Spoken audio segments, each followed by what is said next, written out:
One more thing today, getting some headlines out of the Barron Investment Conference in New York City this morning, where Elon Musk was talking Twitter and Tesla on stage with Ron Barron. Our Becky Quick was in the room and joins us with some highlights. Hey, Beck, fill us in. Hey, Carl, I have to tell you, he was pretty impressive speaking. And the one thing I took away from this is he should speak publicly more often and tweet less often, because he actually does have a plan for what he wants to do with Twitter. And it seems like he's thought an awful lot about it.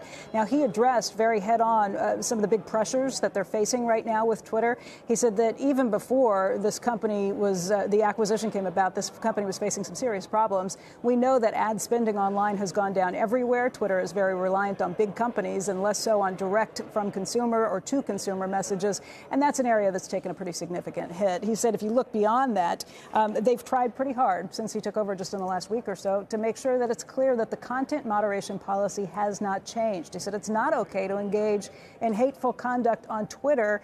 He said if it's a place full of anti-Semitism and racism, who's going to want to stick around anyway? He said there were some temporary targeted attacks that came, but those have been taken down very quickly.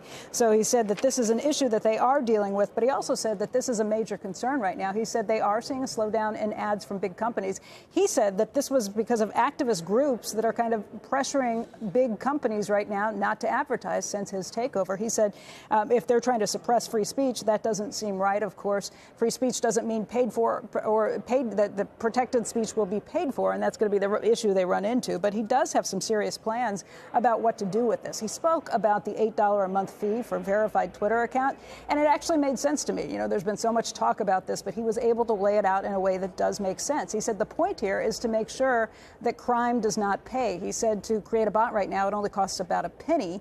If it costs $8 to get content that's going to be amplified that rises to the top, then it's going to make anything coming from trolls and from bots much more expensive. Right now, you can do 8,000 accounts for less than $8. If you're looking at making 800,000 or 100,000 bots, it would cost you $800,000 a month, and then it no longer makes sense from the metrics of it, from any of the things that they can do with that. And that does actually make sense to me. He pointed out that on Google search, they pull the things that they think are most likely to make sense. If you have verified content coming from real people, not trolls, that will be the stuff that rises to the top. Now, he says, I know how to build a way better PayPal, because remember, he was a co-founder of PayPal.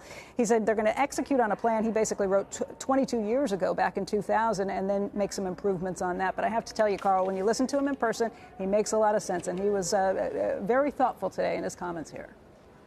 Yep, I remember him at Code not too long ago, and clearly the backdrop has changed, and the macro, of course, but we're going to see how hard this is to do. It's a lot different than sending a rocket and returning it safely. Beck, thank you for that.